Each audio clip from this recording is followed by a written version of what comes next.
ಶ್ರೀ ಗುರು ರಾಘವೇಂದ್ರ ಸ್ವಾಮಿ ಜ್ಯೋತಿಷ್ಯ. ಮಂತ್ರಾಲಯದಲ್ಲಿ ತಮ್ಮ ತಪೋಶಕ್ತಿಯಿಂದ ವಾಕ್ಯ ಸಿದ್ಧಿ ಮಂತ್ರಸಿದ್ಧಿ ಪಡೆದಿರುವ ಪಂಡಿತ್ ಶ್ರೀ ಅಪ್ಪಟಾಚಾರ್ಯರು ತಾಂತ್ರಿಕ ಜ್ಯೋತಿಷ್ಯರು. ಶ್ರೀ ಸಾಯಿಬಾಬಾ ಹಾಗೂ ರಾಘವೇಂದ್ರ ಸ್ವಾಮಿಯ ಆರಾಧಕರು. ನಿಮ್ಮ ಸಮಸ್ಯೆಗಳ ಪರಿಹಾರಕ್ಕೆ ಇಲ್ಲಿದೆ ದಿವ್ಯ ಮಾರ್ಗ. ಡಿವೋರ್ಸ್ ಪ್ರಾಬ್ಲಮ್, ಅನಾರೋಗ್ಯ, ಪ್ರೇಮ ವಿಚಾರ, ಸಂತಾನ, ಸಾಲಬಾಧೆ, ಕೋರ್ಟ್ ಕೇಸ್, ವ್ಯಾಪಾರ, ಮಾಟ ಮಂತ್ರ ತಡೆ, ಶತ್ರುಕಾಟ, ಕೌಟುಂಬಿಕ ಕಲಹ, ಇನ್ನೂ ನಿಮ್ಮ ನಿಗೂಢ ಗುಪ್ತ ಸಮಸ್ಯೆಗಳಿಗೆ ಶ್ರೀ ರಾಘವೇಂದ್ರ ಸ್ವಾಮಿಯ ಮೂಲ ಬೃಂದಾವನ ರಹಸ್ಯ ಬಲಿಷ್ಠ ಪೂಜಾ ಶಕ್ತಿಯಿಂದ ಕೆಲವೇ ದಿನಗಳಲ್ಲಿ ಶಾಶ್ವತ ಪರಿಹಾರ ಶತಸಿದ್ಧ. ವಿಶೇಷ ಸೂಚನೆ: ಅಲ್ಲಿ ಇಲ್ಲಿ ಕೇಳಿ ಎಲ್ಲೂ ಪರಿಹಾರವಾಗದ ನಿಮ್ಮ ಸರ್ವ ಸಮಸ್ಯೆಗಳಿಗೆ ಇಲ್ಲಿದೆ ದಿವ್ಯ ಮಾರ್ಗ. ನಂಬಿಕೆಟ್ಟವರಿಲ್ಲವೋ ಈ ರಾಯರ. ನೀವು ಬಯಸುವ ನೆಮ್ಮದಿಯ ಜೀವನಕ್ಕಾಗಿ ಒಮ್ಮೆ ಸಂಪರ್ಕಿಸಿ. ಶ್ರೀ ಗುರು ರಾಘವೇಂದ್ರ ಸ್ವಾಮಿ ಜ್ಯೋತಿಷ್ಯ, ಪಂಡಿತ್ ಶ್ರೀ ಅಪ್ಪಟಾಚಾರ್ಯರು. ಫೋನಿನ ಮೂಲಕ ಪರಿಹಾರ. ಮೊಬೈಲ್ ಸಂಖ್ಯೆ 9001111181. ಓಂ ಶ್ರೀ ಪರಿಮಳಾಚಾರ್ಯ ನಮಃ. ಶ್ರೀ ರಾಘವೇಂದ್ರ ಕಾರುಣ್ಯ ಚಾನಲ್ಗೆ ಸ್ವಾಗತ. ಎಲ್ರಿಗೂ ಕೂಡ ನನ್ನ ಪ್ರೀತಿಯ ನಮಸ್ಕಾರ. ಇವತ್ತಿನ ವಿಡಿಯೋನಲ್ಲಿ ರಾಯರ ವಿಚಾರದಲ್ಲಿ ನಾವು ಮಾಡ್ತಾ ಇರುವಂತಹ ಒಂದಷ್ಟು ತಪ್ಪುಗಳ ಬಗ್ಗೆ ನಿಮಗೆ ಮಾಹಿತಿಯನ್ನು ಕೊಡ್ತೀನಿ. ಮೊದಲಿನಿಂದಲೂ ನೀವು ಈ ಚಾನಲನ್ನು ನೋಡ್ಕೊತ ಬಂದಿದ್ರೆ ಬಹಳಷ್ಟು ಉತ್ತಮವಾದಂತಹ ವಿಚಾರಗಳನ್ನು ನಿಮ್ಮೊಟ್ಟಿಗೆ ಅವತ್ತಿನಿಂದ ಹಿಡಿದು ಇವತ್ತಿನವರೆಗೂ ಕೂಡ ರಾಯರ ದಯೆಯಿಂದ ಹಂಚ್ಕೊತಾ ಬರ್ತಾ ಇದ್ದೀನಿ. ಏಕೆಂದರೆ ಈ ಹೂಪ್ರಸಾದಗಳನ್ನು ಕೇಳುವಂತಹ ವಿಚಾರದಿಂದ ಹಿಡಿದು ರಾಯರ ಪೂಜೆ ಅಂದರೆ ಹೇಗಿರಬೇಕು, ಜೊತೆಯಲ್ಲಿ ನಾವು ರಾಯರ ಪೂಜೆಯಲ್ಲಿ ಏನೆಲ್ಲ ತಪ್ಪುಗಳನ್ನು ಮಾಡ್ತಾ ಇದ್ದೀವಿ ಅಂತ ಹೇಳಿ ಹಿಂದಿನಿಂದನೂ ಕೂಡ ನಾನು ನಿಮಗೆ ತಿಳಿಸ್ಕೊತಾನೆ ಬಂದಿರುವಂತಹದ್ದು. ಅದರ ಜೊತೆಯಲ್ಲಿ ಈಗ ಒಂದಷ್ಟು ಹೊಸದಾಗಿ ತಪ್ಪುಗಳು ಏನು ನಮ್ಮಿಂದ ಆಗ್ತಾ ಇದೆ ಅನ್ನುವಂಥದ್ದನ್ನು ಅರ್ಥಕೊಳ್ಬೇಕು. ಯಾಕೆ ನಾವು ತಿಳ್ಕೊಳ್ಬೇಕು ಅಂತಂದಾಗ, ನಾವು ನೋಡಿ, ಯಾವುದೇ ಪೂಜೆ ಪುನಸ್ಕಾರ ವ್ರತವನ್ನು ಮಾಡುವಂತಹದ್ದು ನಮ್ಮ ಕಷ್ಟಗಳೆಲ್ಲ ಕಳೆದು ಹೋಗಬೇಕು, ನಾವು ಕೂಡ ಎಲ್ಲರಂತೆ ಆಗಬೇಕು, ನಮ್ಮ ಮನೆಗೆ ಒಳಿತಾಗಬೇಕು ಅನ್ನುವಂತಹ ಇಚ್ಛೆ ಇರುತ್ತೆ. ಎಲ್ಲ ಪೂಜೆ ಪುನಸ್ಕಾರಗಳನ್ನು ಮಾಡಿದ್ರೂ ಕೂಡ ಇನ್ನೂ ಕೂಡ ನಮಗೆ ವ್ರತದ ಫಲಗಳು ಸಿಗ್ತಾ ಇಲ್ಲ, ಅಥವಾ ರಾಯರ ಪೂಜೆ ಮಾಡಿದ್ರೂ ಕೂಡ ಕಷ್ಟಗಳು ಕಡಿಮೆ ಆಗ್ತಾ ಇಲ್ಲ. ಯಾಕೆ ಈ ರೀತಿ? ನಮ್ಮಲ್ಲೇ ಏನೋ ತಪ್ಪುಗಳಾಗ್ತಾ ಇರಬಹುದು. ಅದನ್ನು ತಿದ್ಕೊಳ್ಳೋಣ. ನೋಡಿ, ಹಿಂದೆ ನಾವು ನೋಡಿದಾಗ ರಾಯರ ಪೂಜೆ ಅಂತಂದರೆ ಒಂದಷ್ಟು ವರ್ಗಗಳಿಗೆ ಮಾತ್ರ ಸೀಮಿತ ಆಗಿತ್ತು. ಇದು ನಿಮಗೆಲ್ರಿಗೂ ಕೂಡ ತಿಳಿದಿರುವಂತಹ ವಿಚಾರ.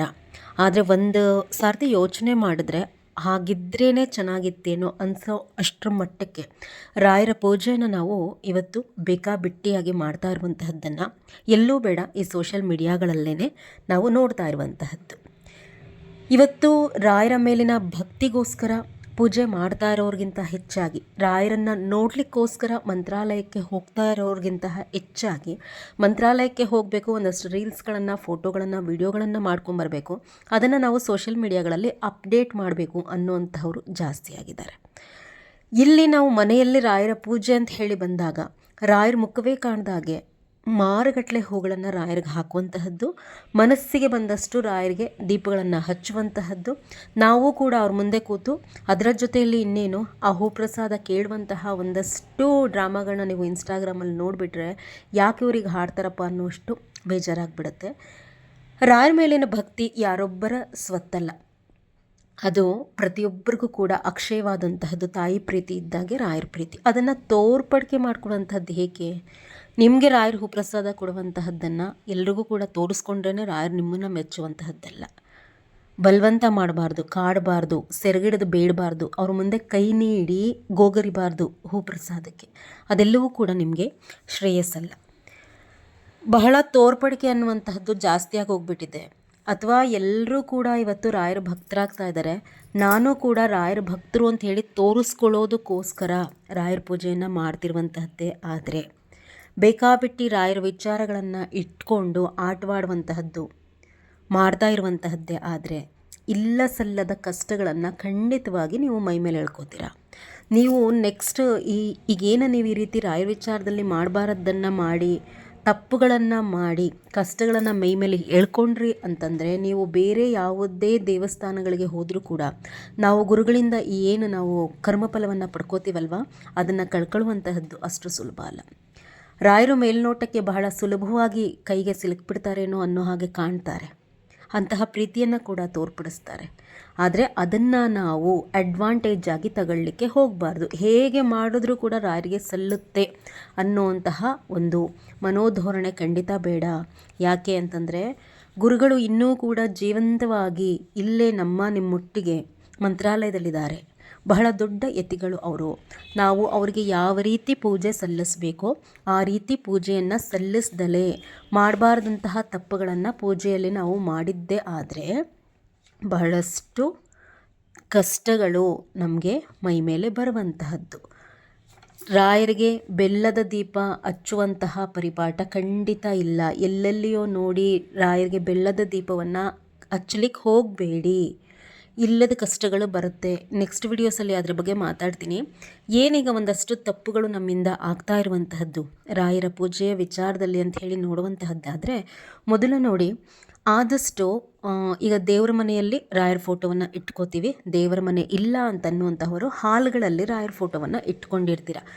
ತುಂಬ ಕಷ್ಟ ರಾಯರನ್ನ ಸುಧಾರಿಸುವಂತಹದ್ದು. ಅದು ದೇವರ ಮನೆಯಲ್ಲೇ ಇದ್ದರೂ ಅಷ್ಟೇನೆ, ಅಥವಾ ಹಾಲ್ನಲ್ಲಿದ್ದರೂ ಅಷ್ಟೇನೆ ನಾವು ರಾಯರಿಗೆ ತೋರಿಸ್ಬೇಕಾದಂತಹ ಒಂದಷ್ಟು ಮಡಿವಂತಿಕೆಯನ್ನು ಖಂಡಿತವಾಗಿ ತೋರಿಸಲೇಬೇಕು.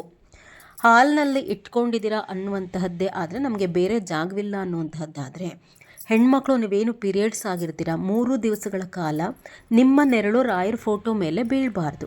ಏನಾದರೂ ಬೇರೆ ವ್ಯವಸ್ಥೆ ಮಾಡ್ಕೊಳ್ಳಿ. ರಾಯರಿಗೆ ಪೂಜೆ ಆದ ನಂತರ ಅಥವಾ ಇಂತಹ ಟೈಮ್ಗಳಲ್ಲಿ ಒಂದು ಅಡ್ಡ ಕರ್ಟನ್ ಎಳೆಯೋ ರೀತಿಯಲ್ಲಿ, ಅಂದರೆ ನಿಮ್ಮ ನೆರಳು ರಾಯರ ಮೇಲೆ ಬೀಳದ ಹಾಗೆ, ಅದು ರಾಯರ ಫೋಟೋನೇ ಅಂತ ಅಲ್ಲ, ಮುಟ್ಟಾದಂತಹ 3 ದಿವಸಗಳ ಕಾಲ ಯಾವುದೇ ದೇವರ ಫೋಟೋಗಳ ಮೇಲೆ ಹೆಣ್ಮಕ್ಳ ನೆರಳು ಬೀಳುವಂತಹದ್ದು ಮನೆಗೆ ಅಶ್ರೇಯಸ್ಸು. ಇದರ ಬಗ್ಗೆ ಸ್ವಲ್ಪ ಗಮನವಿರಲಿ. ಆಮೇಲೆ ದೇವರ ಮನೆಯನ್ನು ಕೂಡ ಅಷ್ಟೇ. ಈಗ ಓಡಾಡಲೇಬೇಕು, ನಾವು ಮನೆ ತುಂಬ ಅಡುಗೆ ತಿಂಡಿ ಮಾಡ್ಕೊಳ್ಲೇಬೇಕು, ಬೇರೆ ವಿಧಿ ಇಲ್ಲ. ದೇವ್ರ ಮನೆ ಇರುವಂತಹವರು ದೇವ್ರ ಮನೆ ಬಾಗಿಲನ್ನು ಮುಚ್ಕೋಬೋದು, ನಮ್ಮ ನೆರಳು ಆಗ ಬೀಳೋದಿಲ್ಲ. ಹಾಲಲ್ಲಿರುವಂತಹವರು ಆದಷ್ಟು ಏನಾದರೂ ಒಂದು ಕರ್ಟನ್ ಎಳೆಯುವಂತಹದ್ದು ಮಾಡುವಂತಹದ್ದನ್ನು ವ್ಯವಸ್ಥೆ ಮಾಡ್ಕೊಳ್ಳಿ. ನಿಮ್ಮ ನೆರಳು ರಾಯರ ಮೇಲೆ ಬೀಳಬಾರ್ದು. ಅದರ ಜೊತೆಯಲ್ಲಿ ನೀವೇನಾದರೂ ಮನೆಯಲ್ಲಿ ನಾನ್ ವೆಜ್ ತಿನ್ನುವಂತಹವರಾಗಿದ್ದರೆ ದಯಮಾಡಿ ರಾಯರ ಫೋಟೋ ಎದುರುಗಡೆ ಕುತ್ಕೊಂಡು ನಾನ್ ವೆಜ್ ತಿನ್ನುವಂತಹದ್ದನ್ನು ಮಾಡಬೇಡಿ. ಯಾವುದೇ ಕಾರಣಕ್ಕೂ ರಾಯರ ಎದುರುಗಡೆ ಕೂತು ತಟ್ಟೆಯಲ್ಲಿ ನಾನ್ ವೆಜ್ಜನ್ನು ಇಟ್ಟು ನೀವು ರಾಯರ ಎದುರು ಕೂತು ಊಟ ಮಾಡಿದ್ದೀರಾ ಅಂತಂದರೆ ಜನ್ಮಾಂತರದ ಪಾಪಕರ್ಮಗಳು ನಿಮ್ಮನ್ನು ಕಾಡಲಿಕ್ಕೆ ಶುರುವಾಗುತ್ತೆ. ಯಾವುದರಲ್ಲೂ ಮನೆ ಏಳಿಗೆ ಆಗೋದಿಲ್ಲ ಅವ್ರ ಮುಂದೆ ಕೂತು ನೀವು ನಾನ್ ವೆಜ್ ತಿಂದರೆ. ಮತ್ತೇನು ಮಾಡಬೇಕು? ನಾನ್ ವೆಜ್ ತಿನ್ನುವಂತಹವರು ದೇವ್ರ ಮನೆ ಇಲ್ಲ ಅನ್ನುವಂಥವರು ರಾಯರ ಫೋಟೋ ಇಡಲೇಬಾರ್ದ? ಹಾಗೇನಿಲ್ಲ. ನೀವು ಆ ಪದಾರ್ಥವನ್ನು ತಿನ್ನುವಂತಹ ಸಂದರ್ಭದಲ್ಲಿ ರಾಯರಿಗೆ ಒಂದು ತೆರೆ ಎಳಿಲೇಬೇಕು. ಇಲ್ಲ ಅಂತಂದರೆ ಕಷ್ಟ. ಇದ್ದಿದ್ದನ್ನು ಇದ್ದ ಹಾಗೇ ನಾನು ಹೇಳುವಂತಹದ್ದು. ಅದು ಯಾರಿಗೋ ಬೇಜಾರಾಗುತ್ತೋ ಅಥವಾ ಇದನ್ಯಾರೋ ಅಡ್ವಾಂಟೇಜಾಗಿ ತಗೊಂಡು ಇಲ್ಲ ಸಲ್ಲದ್ದನ್ನು ಭಯ ಮೂಡಿಸ್ತಾರೆ. ಯಾವ ಭಯವೂ ಇಲ್ಲ. ಈ ಚಾನಲ್ನಲ್ಲಿ ಮೊದಲಿಂದನೂ ಅಷ್ಟೇ ರಾಯರ ವಿಚಾರದಲ್ಲಿ ಏನಿದೆಯೋ ಅದನ್ನೇ ಹೇಳೋದು. ಅದು ಪೂಜೆ ಇರಬಹುದು ಅಥವಾ ವ್ರತ ಇರಬಹುದು, ರಾಯರಿಗೆ ಸಂಬಂಧಪಟ್ಟಂತೆ ವಿಚಾರಗಳು ಇರಬಹುದು. ಇಲ್ಲ ಸಲ್ಲದ ವ್ರತಗಳು ವ್ಯೂಸ್ಗೋಸ್ಕರ ಇಲ್ಲ ಸಲ್ಲದ ಪೂಜೆಗಳನ್ನಂತೂ ಖಂಡಿತವಾಗಿ ಹೇಳ್ಕೊಡಲ್ಲ. ಹೇಳ್ಕೊಟ್ಟಂತಹ 10 ಪೂಜೆಗಳಿಂದ ನೂರಾರು ಜನಕ್ಕೆ ಒಳ್ಳೆಯದಾಗಿದೆ. ಇನ್ನು ಮುಂದೆ ಅಂತಹವರನ್ನು ಕೂಡ ಈ ಚಾನಲ್ನಲ್ಲಿ ಬೆಳಕಿಗೆ ತರುವಂತಹ ಪ್ರಯತ್ನವನ್ನು ಮುಂದೆ ಮಾಡ್ತೀನಿ. ಏಕೆಂದರೆ ಎಲ್ಲವೂ ಕೂಡ ಕತ್ತಲಲ್ಲಿ ಮುಚ್ಚೋಗಬಾರ್ದು. ರಾಯರಿಂದ ಒಳಿತನ್ನು ಎಷ್ಟೋ ಜನ ಪವಾಡ ಅನ್ನೋ ರೀತಿಯಲ್ಲಿ ಕಂಡಂತಹವರಿದ್ದಾರೆ. ಅಂತಹದ್ದನ್ನು ನಿಮ್ಮ ಮುಂದೆ ಹೇಳುವಂತಹ ಪ್ರಯತ್ನವನ್ನು ಇನ್ನು ಮುಂದೆ ಈ ಚಾನಲ್ನಲ್ಲಿ ಮಾಡ್ತೀನಿ. ಅದರ ಜೊತೆಯಲ್ಲಿ ರಾಯರ ದಯೆಯಿಂದ ಒಂದು ಹೊಸ ಚಾನಲನ್ನು ಪ್ರಾರಂಭ ಮಾಡುವಂತಹ ಉದ್ದೇಶ ಇದೆ. ಅದು ರಾಯರ ಸೂಚನೆಯೂ ಹೌದು. ಇದರ ಜೊತೆಯಲ್ಲಿ ಇನ್ನೊಂದು ಹೊಸ ಚಾನಲನ್ನು ಪ್ರಾರಂಭ ಮಾಡಬೇಕು ಅನ್ನುವಂತಹದ್ದು. ಇದರ ನೆಕ್ಸ್ಟ್ ವಿಡಿಯೋನಲ್ಲಿ ಚಾನಲ್ ಯಾವುದು ಅಂತ ಹೇಳ್ತೀನಿ. ದಯಮಾಡಿ ಯಾರೆಲ್ಲ ಈ ಚಾನಲನ್ನು ಸಬ್ಸ್ಕ್ರೈಬ್ ಮಾಡ್ಕೊಂಡಿದ್ರ ಅವರು ಆ ಚಾನಲ್ಗೆ ಬಂದು ಸಬ್ಸ್ಕ್ರೈಬ್ ಮಾಡ್ಕೊಳ್ಳಿ. ಈ ಚಾನಲ್ನ ಜೊತೆಯಲ್ಲಿನೇ ಅದನ್ನು ಕೂಡ ತಗೊಂಡು ಹೋಗ್ತೀನಿ. ಉತ್ತಮವಾದಂತಹ ವಿಚಾರಗಳು, ರಾಯರ ವಿಚಾರಗಳೇನೆ ಆ ಚಾನಲ್ನಲ್ಲೂ ಕೂಡ ಬರುವಂತಹದ್ದು. ಇನ್ನು ಎರಡನೇದು, ರಾಯರ ಫೋಟೋ ಇರುವಂತಹ ಮನೆಗಳಲ್ಲಿ ನೀವೇನು ದೇವ್ರ ಮನೆಗೆ ಹೋಗುವಾಗ ಕೈಕಾಲು ತೊಳೆದಲೇ ಹೋಗಬೇಡಿ. ಈಗೇನೋ ವಾಶ್ರೂಮ್ಗೆ 10 ಸರ್ತಿ ಹೋಗಿ ಬಂದಿರ್ತೀವಿ, ಅಥವಾ ಮನೆ ಹೊರಗಡೆ ಎಲ್ಲ ಚಪ್ಪಲಿ ಹಾಕ್ಕೊಂಡು ಆಚೆ ಎಲ್ಲ ಸುತ್ತಾಡ್ಕೊಂಡು ಬಂದಿರ್ತೀವಿ, ಬರೀ ಕಾಲಲ್ಲೇ ಹೊರಗಡೆ ಹೋಗಿ ಓಡಾಡ್ಕೊಂಡು ಬಂದಿರ್ತೀವಿ. ಆ ರೀತಿ ಎಲ್ಲ ಇದ್ದಾಗ ಕಾಲು ತೊಳೆದಲೇ, ಈಗೇನೋ ದೇವ್ರ ಮನೆಯಲ್ಲಿ ಏನಾದರೂ ಒಂದು ವಸ್ತು ಬೇಕಾದಾಗ ಏಕಾಏಕಿ ನುಗ್ಗಿಬಿಡಬಾರ್ದು. ಕಾಲನ್ನು ಕ್ಲೀನಾಗಿ ತೊಳ್ಕೊಂಡೇ ನಾವು ದೇವ್ರ ಮನೆಗೆ ಹೋಗಬೇಕು. ನೆಕ್ಸ್ಟು ಆದಷ್ಟು ರಾಯರ ಫೋಟೋವನ್ನು ನೀವೇನು ನಿಮ್ಮ ದೇವರ ಮನೇಲಿ ಇಟ್ಕೊಂಡಿರ್ತೀರ ನಿಮಗೆ ನೇರವಾಗಿ ರಾಯರ ಮುಖ ಬರಬೇಕು. ಅಂದರೆ ನೀವು ಕೂತಾಗ ಎದುರುಗಡೆ ರಾಯರ ಫೋಟೋ ಬರಬೇಕು. ಜಾಗ ಇಲ್ಲ ಅಂತಂದು ಅಕ್ಕಪಕ್ಕ ಅಂದರೆ ನಮಗೇನು ಅಕ್ಕಪಕ್ಕ ಗೋಡೆಗಳಿರುತ್ತಲ್ಲ ಆ ಗೋಡೆಗಳಿಗೆ ವರ್ಗಿಸಿ ರಾಯರ ಫೋಟೋವನ್ನು ಇಡಬೇಡಿ. ಇದ್ಯಾವತ್ತೂ ಮನೆಗೆ ಒಳ್ಳೆಯದಲ್ಲ. ಇರುವಂತಹ ಜಾಗದಲ್ಲೇ ಅಡ್ಜಸ್ಟ್ ಮಾಡಿಕೊಂಡು ನಿಮಗೆ ನೇರವಾಗಿ ರಾಯರ ಫೋಟೋ ಬರಬೇಕು. ಇನ್ನು ನೆಕ್ಸ್ಟು ಕ್ಯಾಂಡಲ್ ವ್ಯಾಕ್ಸ್ಗಳು ಬರುತ್ತಲ್ಲ, ಈಗೆಲ್ಲ ಆನ್ಲೈನ್ಗಳಲ್ಲಿ ರಾಯರ ಭಕ್ತರು ತಪ್ಪದೇ ಈ ವಸ್ತುವನ್ನು ತಗೊಳ್ಳಿ, ನಿಮಗೆ ಗುರುವಾರ ಹಚ್ಚಲಿಕ್ಕೆ ಸಹಾಯ ಆಗುತ್ತೆ ಅಂಥೇಳಿ ಒಂದಷ್ಟು ವಿಡಿಯೋಸ್ಗಳು ಬರುವಂತಹದ್ದು. ಅದು 70-80 ರೂಪಾಯಿಗೆಲ್ಲ ಅದ್ರ ಒಳಗಡೆ ನೂರಾರು ಈ ಏನು ಮೇಣದ ಬತ್ತಿಗಳು, ಅದಕ್ಕೆ ಈ ತುಪ್ಪದ ಕಲರ್ ಕೊಟ್ಟಿರ್ತಾರೆ. ಅದು ತುಪ್ಪದ ಬತ್ತಿ ಅಲ್ಲ. ಅದು ಏನರಿಂದ ಮಾಡಿರ್ತಾರೆ ಅಂತಂದರೆ ನಾವು ಏನೀಗ ವೇಸ್ಟ್ ಅಂತ ಹೇಳಿ ಪ್ಲಾಸ್ಟಿಕ್ಕನ್ನು ಹಳೆ ಪ್ಲಾಸ್ಟಿಕ್ನವ್ರಿಗೆ ಹಾಕ್ತೀವಲ್ವ, ಅವರು ಅದನ್ನೇನೋ ಮಾಡ್ತಾರೆ ಮರುಬಳಕೆ ಮಾಡಿಕೊಂಡು ಆ ರೀತಿಯ ವ್ಯಾಕ್ಸ್ ಕ್ಯಾಂಡಲ್ ಬತ್ತಿಗಳದು, ಅದನ್ನು ಯಾವ ಕಾರಣಕ್ಕೂ ಕೂಡ ರಾಯರ ಮುಂದೆ ಹಚ್ಚಲಿಕ್ಕೆ ಹೋಗಬೇಡಿ. ಅದು ಕೂಡ ಇಲ್ಲ ಸಲ್ಲದ ಕಷ್ಟಗಳನ್ನು ಮನೆಗೆ ತರುತ್ತೆ. ಇನ್ನು ನೆಕ್ಸ್ಟು ಯಾರೆಲ್ಲ ರಾಯರ ಪೂಜೆಯನ್ನು ಮಾಡ್ತೀರಾ ಅಂತಹವರು ರಾಯರ ಪೂಜೆಯ ಸರಿಯಾದ ವಿಧಾನವನ್ನು ತಿಳ್ಕೊಳ್ಳಿ.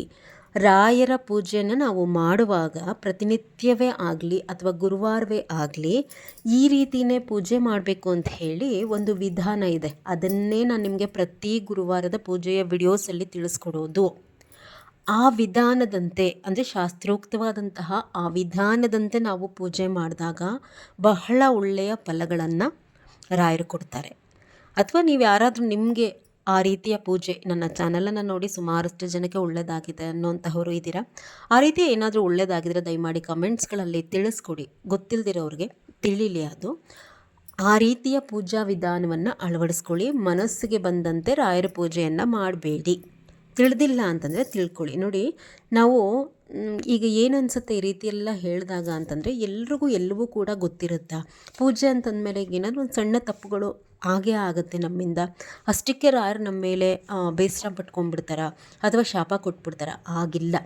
ನಾವು ಸಣ್ಣದಾಗಿ ಒಂದು ರಾಯರ ಫೋಟೋವನ್ನು ಮನೇಲಿ ತಂದಿಟ್ಕೊಂಡು ಅವ್ರ ಮುಂದೆ ಏನೋ ಒಂದೆರಡು ತುಪ್ಪದ ದೀಪ ಹಚ್ಚಿ ಆರಾಧನೆಯನ್ನು ನಾವು ಶುರು ಮಾಡಿದ್ರೂ ಕೂಡ ಹಂತಂತವಾಗಿ ಗುರುಗಳು ಎಲ್ಲವನ್ನ ಕೂಡ ನಮಗೆ ಕಲಿಸ್ತಾ ಹೋಗ್ತಾರೆ. ಅದು ಯಾರ ಮೂಲಕವೇ ಆಗಿರಬಹುದು. ಅದನ್ನು ನಾವು ಹೌದಾ ಅಂತ ಹೇಳಿ ಕಲಿಬೇಕು. ನಾನು ಮಾಡೋದೇ ಸರಿ, ಇದೇ ಸರಿ ಅಂತ ಹೇಳಿ ನಾವು ಶಾಸ್ತ್ರವನ್ನು ತಿರುಚಿ ನಮ್ಮ ಮನಸ್ಸಿಗೆ ಬಂದಂತೆ ನಾವು ಮಾಡಿದ್ರೆ ಮತ್ತು ಯಾಕೆ ಹಿಂದಿಂದ ನಡೆಸ್ಕೊಂಬರ್ಬೇಕಾಗಿತ್ತು?